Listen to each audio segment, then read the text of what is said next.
आप इससे अपने नोट्स भी बना सकते हैं। एडिटोरियल और की पॉइंट्स पढ़ने के बाद एडिटोरियल पर बेस्ड एमसीक्यू पढ़ेंगे। दोनों एडिटोरियल्स के लिए यही फॉर्मेट होगा। पहले एडिटोरियल देखेंगे, फिर की पॉइंट्स देखेंगे और उसके बाद एमसीक्यू सॉल्व करेंगे। पहला एडिटोरियल है बिहार एसआईआर के बारे में। बिहार एसआईआर एसआईआर यानी स्पेशल इंटेंसिव रिवीजन के बारे में। सुप्रीम कोर्ट ने इस पर कुछ कहा है। इलेक्शन कमीशन ऑफ इंडिया को कुछ आदेश दिए हैं। फिलहाल देश की राजनीति में इसको लेकर गंभीर चर्चाएं हो रही हैं। एसआईआर क्या है, क्यों है, कौन करवा रहा है और इसके क्या प्रभाव होंगे, क्या फायदे होंगे और क्या नुकसान हो रहे हैं, क्या क्या तकलीफें आ रही हैं, सब कुछ समझेंगे पहले ट्यूटोरियल में। दूसरा एडिटोरियल है यूएसए और रशिया के बीच अलास्का में हो रही बैठक को लेकर। इसको लेकर अंतर्राष्ट्रीय राजनीति में काफी चर्चाएं हो रही हैं। बैठक में क्या क्या हुआ है, क्या निर्णय लिए गए हैं, यूक्रेन को लेकर क्या बात हुई है, सारी बातें समझेंगे, पढ़ेंगे। अंतर्राष्ट्रीय राजनीति में क्या हो रहा है और दोनों पक्षों का यूक्रेन युद्ध को लेकर क्या रुख है, समझने की कोशिश करेंगे। शुरुआत करते हैं बिहार से, एसआईआर से। सुप्रीम कोर्ट ने भारत के चुनाव आयोग से कहा है कि चुनाव आयोग उन लोगों को कारण बताए जिनके नाम एसआईआर के दौरान प्रारंभिक मतदाता सूची से बाहर कर दिए गए हैं। ऐसे लगभग 65 लाख लोग हैं जिनका नाम बिहार की मतदाता सूची से बाहर कर दिया गया है। इनका नाम मतदाता सूची में नहीं है। सुप्रीम कोर्ट ने यह आदेश देकर चुनाव आयोग को मजबूर किया है कि वह कारण बताए, एक एक करके कारण बताए कि इन लोगों को क्यों मतदाता सूची से बाहर किया गया है, क्यों इनका नाम प्रारंभिक मतदाता सूची में नहीं है। पहले तो यह समझ लेते हैं कि एसआईआर क्या है। एसआईआर यानी स्पेशल इंटेंसिव रिवीजन। आप और हम वोट देने जाते हैं, अपने अपने पसंदीदा उम्मीदवार को वोट देते हैं क्योंकि हमारा नाम वोटर लिस्ट में शामिल होता है। एक वोटर एक खास निर्वाचन क्षेत्र में ही वोट डाल सकता है क्योंकि उसका नाम उस क्षेत्र की वोटर लिस्ट में जुड़ा हुआ होता है। अगर किसी वोटर की मौत हो जाती है या वह उस जगह को छोड़कर दूसरी जगह पर चला जाता है तो ऐसे लोगों का नाम मतदाता सूची यानी वोटर लिस्ट से हटा दिया जाता है और ऐसे युवा जिनकी उम्र 18 वर्ष हो जाती है उनको वोटर लिस्ट में शामिल कर लिया जाता है। मतदाता सूची को अपडेट करने का काम चुनाव आयोग का होता है और स्पेशल इंटेंसिव रिवीजन मतदाता सूची से अपात्र वोटर्स को हटाने और पात्र लोगों को वोटर बनाने की एक प्रक्रिया है। एसआईआर के द्वारा पूरी वोटर लिस्ट में मतदाता सूची में सुधार किया जा रहा है। लेकिन चिंता की बात यह है कि इस प्रक्रिया में गंभीर गलतियां हो रही हैं और गंभीर खामियां हैं। कुछ ऐसे उदाहरण सामने आए हैं जिनका नाम मृत होने के आधार पर मतदाता सूची से हटा दिया गया है जबकि वे लोग जिंदा हैं।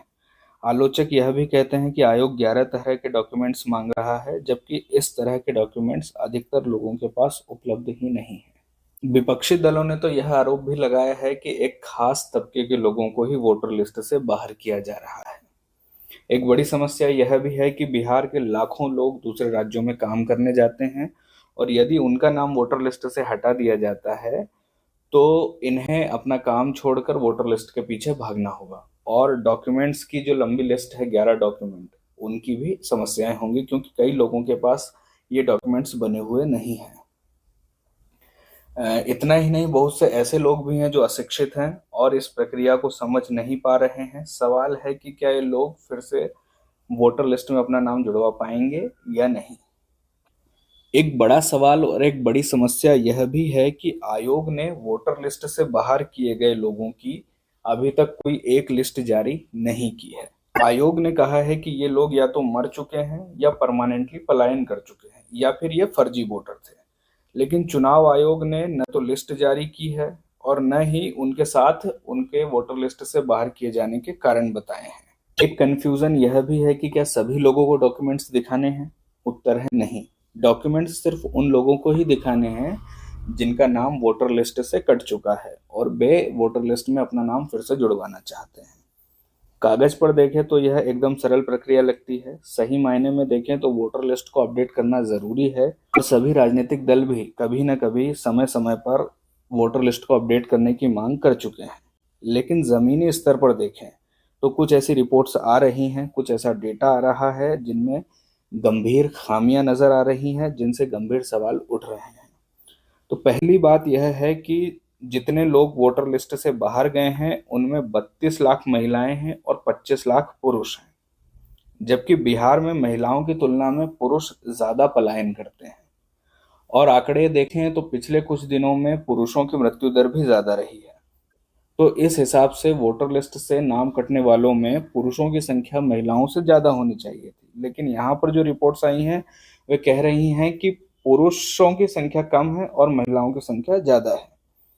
जब पलायन करते हैं बड़े पैमाने पर पुरुष तो घर पर महिलाएं छूट जाती हैं और पुरुष दूसरे राज्यों में काम खोजने के लिए, कमाई के लिए चले जाते हैं। दूसरा सवाल उठा कि जो लोग जिंदा हैं उन्हें भी मृत घोषित करके उनका नाम वोटर लिस्ट से हटा दिया गया है। ये सभी बातें सुप्रीम कोर्ट में गई और अब सुप्रीम कोर्ट ने आयोग से इन लोगों को कारण बताने को कहा है। एसआईआर की संवैधानिकता पर भी सवाल उठ रहे हैं, हालांकि सुप्रीम कोर्ट ने इस पर कोई अंतिम बात अभी नहीं कही है। गंभीर चिंता की बात है कि यह भी है कि चुनाव आयोग ने जिन 11 डॉक्यूमेंट्स की लिस्ट जारी की है उनमें आधार कार्ड और राशन कार्ड नहीं है, जबकि अधिकांश लोगों के पास यही दो डॉक्यूमेंट्स उपलब्ध हैं। और अब सुप्रीम कोर्ट ने कहा है कि लिस्ट से बाहर होने वाले नागरिक अपनी आपत्ति जताने के लिए आधार कार्ड का उपयोग कर सके, इस तरह की व्यवस्था चुनाव आयोग के द्वारा की जानी चाहिए। सुप्रीम कोर्ट पहले भी चुनाव आयोग को आधार कार्ड का उपयोग करने की सलाह दे चुका था, लेकिन आयोग की ओर से यह तर्क दिया गया कि आधार कार्ड नागरिकता का प्रमाण नहीं है, इसलिए इसका उपयोग नहीं किया जा सकता। कुल मिलाकर कहानी कुछ ऐसी है कि चुनाव आयोग वोटर लिस्ट को अपडेट करना चाहता है। इसके लिए चुनाव आयोग ने एसआईआर की प्रक्रिया शुरू की है। सरल शब्दों में कहे तो वोटर लिस्ट को सुधारने की प्रक्रिया शुरू की है, लेकिन इसमें राजनीतिक आरोप प्रत्यारोप के अलावा कुछ गंभीर गलतियां हुई हैं, कुछ गंभीर खामियां सामने आई हैं। जैसे लोगों को वोटर लिस्ट से हटाने का कारण नहीं बताया गया है, जीवित लोगों को भी मृत घोषित करके वोटर लिस्ट से बाहर कर दिया गया है, पुरुषों की तुलना में महिलाओं की संख्या बहुत ज्यादा है जिनका नाम वोटर लिस्ट से कट चुका है, जबकि बिहार में बड़े पैमाने पर पुरुष पलायन करते हैं, दूसरे राज्यों में काम की तलाश में जाते हैं और महिलाएं पीछे घर पर छूट जाती हैं। अधिकांश लोगों के पास दस्तावेज नहीं है और आधार कार्ड और राशन कार्ड जैसे डॉक्यूमेंट्स जो ज्यादातर लोगों के पास उपलब्ध हैं, चुनाव आयोग के द्वारा इन्हें अमान्य घोषित कर दिया गया है। यह मुद्दा इसलिए जरूरी है क्योंकि भारत एक लोकतांत्रिक देश है और एक लोकतंत्र में तंत्र की तुलना में लोग यानी लोग ज्यादा महत्वपूर्ण होते हैं। बगैर निष्पक्ष चुनाव के लोकतंत्र सफल नहीं हो सकता है। इसलिए जरूरी है कि वोटर लिस्ट में किसी भी प्रकार की गड़बड़ी न हो, लिस्ट में फर्जी वोटर न हो और जो वोटर लिस्ट में शामिल होने के हकदार हैं उन्हें बिना किसी गलती के वोटर लिस्ट में शामिल किया जाना चाहिए। और साथ ही यह भी जरूरी है कि चुनाव आयोग की भूमिका एकदम निष्पक्ष हो। यह तो हमने एडिटोरियल पढ़ा, अब देखते हैं कि एडिटोरियल में कौन कौन से की पॉइंट्स जरूरी थे, ज्यादा इंपॉर्टेंट थे। सबसे पहली बात तो यही है कि चुनाव आयोग बिहार में स्पेशल इंटेंसिव रिवीजन यानी कि विशेष गहन पुनरीक्षण यानी वोटर लिस्ट को सुधारने की प्रक्रिया कर रहा है और इसमें इसने प्रारंभिक मतदाता सूची से 65 लाख लोगों को बाहर कर दिया है। और चुनाव आयोग ने इसका कारण बताया है कि ये लोग या तो मर चुके हैं या फिर परमानेंटली पलायन कर चुके हैं या फिर ये फर्जी वोटर थे।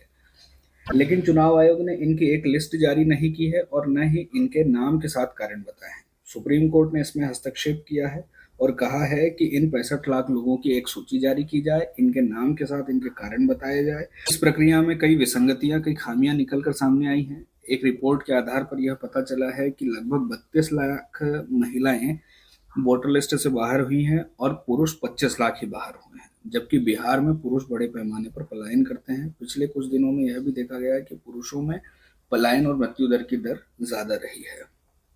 कुछ लोगों को गलत तरीके से मृत घोषित करके वोटर लिस्ट से बाहर कर दिया गया है, कुछ लोगों को तो वोटर आईडी और निवास प्रमाण पत्र होने के बावजूद वोटर लिस्ट से हटा दिया गया है।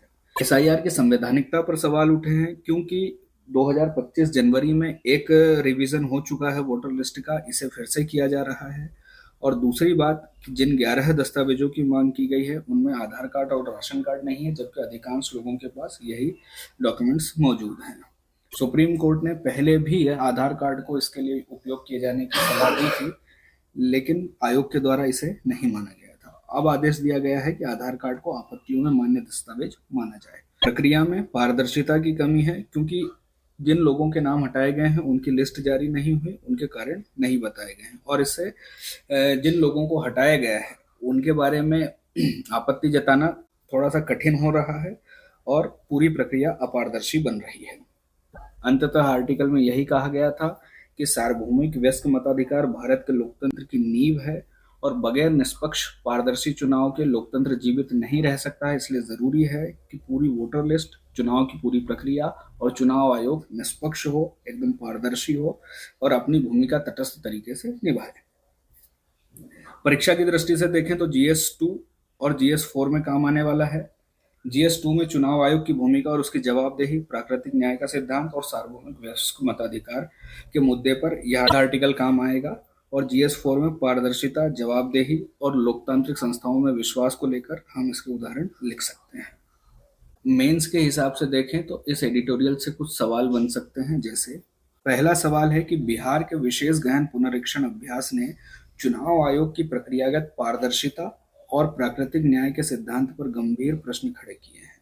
विस्तार से चर्चा कीजिए कि सुप्रीम कोर्ट का हस्तक्षेप मतदाता अधिकारों की सुरक्षा, चुनाव आयोग की जवाबदेही को किस प्रकार सुदृढ़ करता है। तो इस सवाल में हमें बताने हैं कि SIR प्रक्रिया में जो खामियां आई हैं, जो गलतियां हुई हैं, उन्होंने पारदर्शिता को, चुनावी पारदर्शिता को, चुनाव की प्रक्रिया की पारदर्शिता को किस प्रकार से बाधित किया है, और यह प्राकृतिक न्याय के सिद्धांत के खिलाफ है, कैसे है, और इस प्रक्रिया को कैसे सुधारा जा सकता है, और मतदाता के अधिकार की रक्षा कैसे की जा सकती है। सुप्रीम कोर्ट ने जो डिसीजन दिया है वह इसके लिए कैसे जरूरी था। दूसरा सवाल है कि भारत के लोकतंत्र की आधारशिला सार्वभौमिक वयस्क मताधिकार है। बिहार के मतदाता सूची पुनरीक्षण में सामने आई विसंगतियां और सुप्रीम कोर्ट के आदेश को ध्यान में रखते हुए मतदाता पंजीकरण प्रक्रिया में सुधार हेतु आवश्यक कदमों का विश्लेषण करना है। तो हमें बताना है कि भारत का लोकतंत्र और सार्वभौमिक वयस्क मताधिकार किस तरह से एक दूसरे से जुड़ा हुआ है। हमने बात की थी कि एक लोकतंत्र बगैर चुनावी प्रक्रिया के, बगैर निष्पक्ष चुनावी प्रक्रिया के पूरा नहीं हो सकता, और कोई भी चुनाव बगैर वोटर्स के पूरा नहीं हो सकता। तो इस तरह से लोकतंत्र सार्वभौमिक वयस्क मताधिकार की आधारशिला है। हमें बताना है SIR प्रक्रिया में क्या क्या विसंगतियां आई हैं और इन्हें दूर करने के लिए सुप्रीम कोर्ट ने क्या सुझाव दिए हैं, यह भी बताना है, और पूरी मतदान पंजीकरण प्रक्रिया में किस तरह से सुधार किए जा सकते हैं, यह सुझाव देना है। अंत में हम देखते हैं MCQ। पहला प्रश्न है जिसमें 2 स्टेटमेंट है। पहला स्टेटमेंट है कि बिहार के विशेष गहन पुनरीक्षण में लगभग 65 लाख मतदाताओं के नाम प्रारूप मतदाता सूची से हटाए गए। और दूसरा स्टेटमेंट है कि सुप्रीम कोर्ट ने चुनाव आयोग को निर्देश दिया कि वह अपवर्जित मतदाता, यानी जो मतदाता सूची से बाहर हो चुके हैं, की सूची और अपवर्जन के कारण सार्वजनिक करें। तो इसका उत्तर है दोनों ही स्टेटमेंट सही है। बिहार में जो SIR चल रहा है उसमें बड़ी संख्या में लोग बाहर हुए हैं। 65 लाख लोग प्रारंभिक मतदाता सूची में शामिल नहीं हैं, और सुप्रीम कोर्ट ने यह आदेश दिया है कि इस सूची से बाहर होने वाले लोगों के नाम और उनके कारण सार्वजनिक रूप से बताए जाने चाहिए। दूसरा प्रश्न, इसमें भी 2 स्टेटमेंट है। पहला स्टेटमेंट यह है कि भारत का निर्वाचन आयोग अनुच्छेद 324 के अंतर्गत स्थापित किया गया है, और दूसरा स्टेटमेंट है कि मुख्य निर्वाचन आयुक्त तथा अन्य आयुक्तों की नियुक्ति भारत के राष्ट्रपति द्वारा की जाती है। दोनों ही स्टेटमेंट सही है। भारत के संविधान का अनुच्छेद 324 एक निर्वाचन आयोग की स्थापना का प्रावधान करता है, और दूसरा स्टेटमेंट भी सही है। मुख्य निर्वाचन आयुक्त और अन्य आयुक्तों की नियुक्ति भारत के राष्ट्रपति के द्वारा की जाती है। दोनों स्टेटमेंट सही है। उत्तर है ऑप्शन सी। तीसरा सवाल, 4 स्टेटमेंट हैं। पहला स्टेटमेंट, मुख्य निर्वाचन आयुक्त का कार्यकाल 6 वर्ष या 65 वर्ष की आयु जो भी पहले हो तक होगा। दूसरा स्टेटमेंट, मुख्य निर्वाचन आयुक्त को हटाने की प्रक्रिया सर्वोच्च न्यायालय के न्यायाधीश के जैसी ही है। तीसरा स्टेटमेंट, निर्वाचन आयोग एक संवैधानिक निकाय है। और चौथा, आयोग को संसद द्वारा बनाए गए कानूनों के अतिरिक्त स्वतंत्र शक्तियां प्राप्त नहीं हैं। सही उत्तर होगा ऑप्शन सी, क्योंकि चौथा स्टेटमेंट गलत है। 1, 2 और 3 स्टेटमेंट सही है। मुख्य निर्वाचन आयुक्त का कार्यकाल 6 वर्ष या 65 वर्ष की आयु जो भी पहले हो तक ही होगा। मुख्य निर्वाचन आयुक्त को हटाने की प्रक्रिया सर्वोच्च न्यायालय के न्यायाधीश को हटाने की प्रक्रिया की जैसी ही है।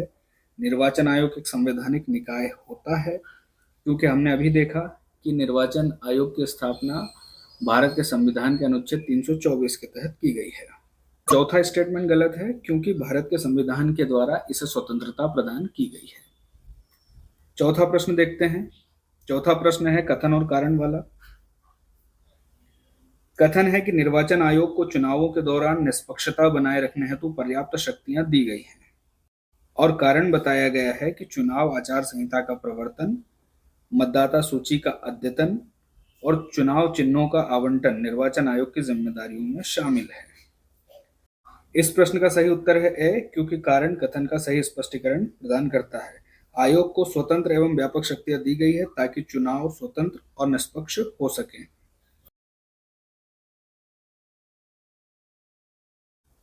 पांचवा प्रश्न है, 3 स्टेटमेंट है। प्रश्न यह है कि भारत के निर्वाचन आयोग के संबंध में निम्नलिखित कथनों पर विचार कीजिए। पहला स्टेटमेंट, चुनाव आयोग 3 सदस्यों से मिलकर बना है। 3 सदस्य में कौन कौन है? मुख्य निर्वाचन आयुक्त और 2 अन्य आयुक्त। दूसरा स्टेटमेंट है, आयोग की स्थापना 1950 में की गई थी। और तीसरा स्टेटमेंट है कि आयोग का मुख्यालय नई दिल्ली में है। उत्तर है डी, क्योंकि तीनों ही कथन सही है। आयोग की स्थापना 25 जनवरी 1950 को की गई थी। मुख्यालय नई दिल्ली में है। 3 सदस्यीय आयोग है। हालांकि यह मूल रूप से 3 सदस्यीय आयोग नहीं है, मूल रूप से एक ही सदस्य था इस आयोग में, लेकिन अब 3 सदस्यीय आयोग है,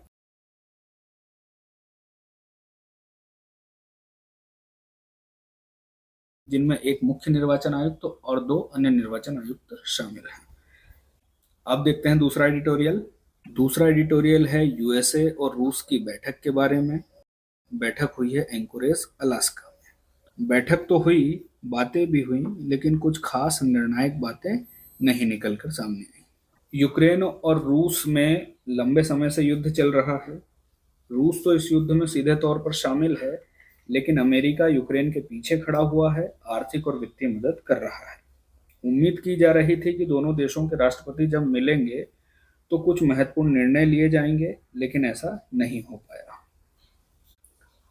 दोनों देश दुनिया की 2 सबसे बड़ी परमाणु शक्तियां हैं, और अक्सर ये दोनों देश दुनिया के किसी न किसी देश में प्रत्यक्ष या अधिकांश मामलों में अप्रत्यक्ष रूप से टकराते रहते हैं।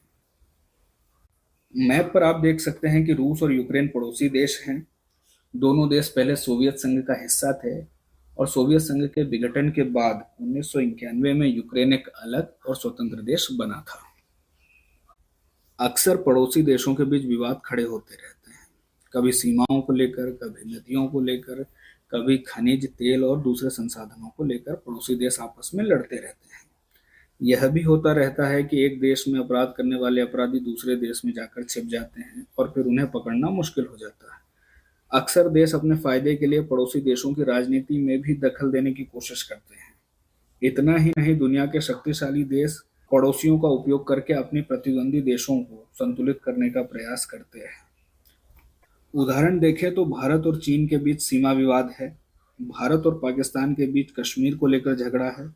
कश्मीर पर दोनों देश अपना अपना दावा करते हैं, यह जानते हुए भी कि कानूनी रूप से न केवल कश्मीर बल्कि पूरा पीओके भी भारत का क्षेत्र है।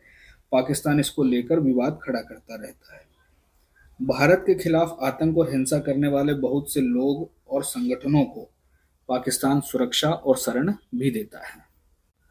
हमारा प्रतिद्वंदी चीन भारत के पड़ोसी देशों में दखल दे रहा है। पाकिस्तान में सड़क, रेलवे, पाइपलाइन जैसी परियोजनाएं चला रहा है। श्रीलंका में भी चीन ने हम्बनटोटा बंदरगाह पर अपना नियंत्रण कर लिया है। ऐसी जगहों पर सैनिकों की भी मौजूदगी होती है, जिनका उपयोग भारत के खिलाफ किया जा सकता है।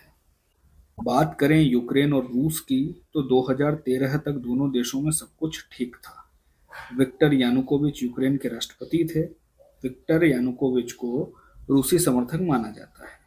इसका मतलब साफ है कि यूक्रेन की सरकार ऐसा कोई भी फैसला नहीं लेती थी जिसका नुकसान रूस को हो। लेकिन नवंबर 2013 में विक्टर यानुकोविच के खिलाफ विरोध प्रदर्शन होने लगे, और माना जाता है कि इन प्रदर्शन के पीछे यूके और यूएसए है। यानुकोविच को फरवरी 2014 में देश छोड़ना पड़ा। इसके जवाब में रूस ने क्रीमिया पर कब्जा कर लिया। क्रीमिया काला सागर से लगा हुआ एक प्रायद्वीप है जिस पर 2014 के बाद रूस का कब्जा है। इतना ही नहीं, जब रूस को लगा कि यूक्रेन में उसकी स्थिति कमजोर हो रही है और यूएस और यूके जैसे देश यूक्रेन का उपयोग रूस के खिलाफ कर सकते हैं, तो उसने यूक्रेन में मौजूद अलगाववादियों को मदद करना भी शुरू कर दिया। इन अलगाववादियों ने यूक्रेन में पूर्वी हिस्से पर कब्जा कर लिया।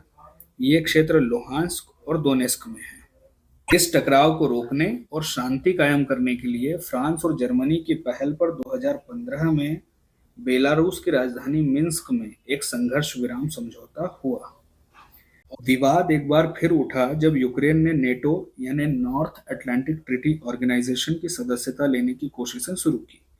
1949 में नेटो की स्थापना हुई थी और इसकी स्थापना सोवियत संघ से निपटने के लिए ही हुई थी। नेटो का मुख्य लक्ष्य है कि यदि कोई देश नेटो सदस्य देशों पर हमला करता है तो सभी सदस्य देश मिलकर इसका मुकाबला करेंगे। यदि यूक्रेन नेटो का सदस्य बन जाता है, नेटो में शामिल हो जाता है, तो रूस का मुकाबला अब सीधे तौर पर यूक्रेन से नहीं बल्कि नेटो से होगा। रूस चाहता है कि नेटो का विस्तार न किया जाए क्योंकि इससे रूस की सुरक्षा को खतरा होगा। अब तक रूस यूक्रेन के एक बड़े हिस्से पर कब्जा कर चुका है। अब जब भी समझौता होगा, समझौते के लिए वार्ताएं होगी, तो रूस इन क्षेत्रों को लौटाने के बदले अपनी शर्तें रखेगा और इनका उपयोग अपने हिसाब से करेगा। यूक्रेन में एक तरफ रूस है और दूसरी तरफ यूक्रेन के साथ यूएसए और यूरोपीय देश हैं। सभी कहते तो हैं कि शांति होनी चाहिए, संघर्ष विराम होना चाहिए, लेकिन सभी के समाधान अलग अलग हैं। यूक्रेन और यूरोपीय देश इस युद्ध को तुरंत रोकना चाहते हैं, जबकि रूस इस समस्या का स्थायी समाधान चाहता है। जिन कारणों से युद्ध की शुरुआत हुई, उन कारणों का समाधान करना चाहता है। मामला आकर यहीं फंस जाता है। यूक्रेन एक संप्रभु और स्वतंत्र देश है। वह अपने हितों को साधने के लिए दुनिया के किसी भी देश से दोस्ती कर सकता है, लेकिन रूस अपनी सुरक्षा को लेकर चिंतित है। वह नहीं चाहता कि उसके दुश्मन उसके पड़ोसी देशों में उसके खिलाफ उसका उपयोग करें। यानी रूस नहीं चाहता कि उसके दुश्मन देश यूक्रेन का उपयोग रूस के खिलाफ करें। हालांकि इस बैठक में कुछ भी नहीं निकला, लेकिन रूस इस युद्ध को समाप्त करने के लिए 3 शर्तें रख रहा है। पहली शर्त है कि यूक्रेन के जिन क्षेत्रों पर रूस कब्जा कर चुका है, उन क्षेत्रों को मान्यता मिलनी चाहिए। उन पर यूक्रेन की तरफ से दावा नहीं किया जाना चाहिए। दूसरी शर्त है कि यूक्रेन तटस्थ रहेगा। उसका सीधा सा मतलब है कि यूक्रेन नेटो में शामिल नहीं होगा। और तीसरी शर्त है विसैन्यीकरण। इसका मतलब है कि सैन्य बलों और हथियारों को कम करना या पूरी तरह से समाप्त करना होगा। रूस चाहता है कि यूक्रेनी सैन्य बल पीछे हट जाए। रूस ने संकेत दिया है कि रूस दक्षिणी क्षेत्र यानी जापोरिजिया और खेरसान में युद्ध को रोकने के लिए तैयार है। इसके लिए उसने डोनबास क्षेत्र यानी लुहांस्क और डोनेस्क के पूर्ण नियंत्रण की मांग रखी है। हालांकि यूक्रेन ने अभी तक इस तरह की कोई बात नहीं कही है। यह भी स्पष्ट नहीं है कि युद्ध रोकने के लिए यूक्रेन इस तरह इन क्षेत्रों पर नियंत्रण के दावे को छोड़ देगा। अब चुनौती और उम्मीद यही है कि वार्ता आगे बढ़े और समाधान निकाला जाए। एडिटोरियल में तो इतनी ही बातें थी। अब देखते हैं की पॉइंट्स। अलास्का के एंकोरेज में अमेरिकी राष्ट्रपति डोनाल्ड ट्रंप और रूसी राष्ट्रपति व्लादिमीर पुतिन के बीच में एक बैठक हुई है। इस बैठक का मुद्दा था कि यूक्रेन युद्ध का समाधान करना, लेकिन इस वार्ता से कोई ठोस बात निकलकर सामने नहीं आई है। उम्मीद की जा रही थी कि कोई समाधान निकाला जाएगा, क्योंकि पूर्वी यूरोप में लंबे समय से अशांति है। साथ ही यह भी उम्मीद की जा रही थी कि अमेरिका और रूस के बीच में संबंध एक बार फिर से बनेंगे, एक बार फिर से वार्ताओं का दौर शुरू होगा। लेकिन इस बैठक में इस तरह की कोई बात अभी तक निकलकर सामने नहीं आई है। यूक्रेन और इसके यूरोपीय साथी चाहते हैं कि युद्ध को तुरंत प्रभाव से रोका जाए, तुरंत युद्ध विराम किया जाए, लेकिन रूस ने युद्ध को रोकने की 3 शर्तें रखी हैं। पहली शर्त तो रूस ने यह रखी है कि उसने यूक्रेन के जिन क्षेत्रों पर कब्जा कर लिया है उन्हें मान्यता मिलनी चाहिए। दूसरा, यूक्रेन की तटस्थता को लेकर उसने शर्त रखी है। और तीसरी शर्त है विसैन्यीकरण को लेकर।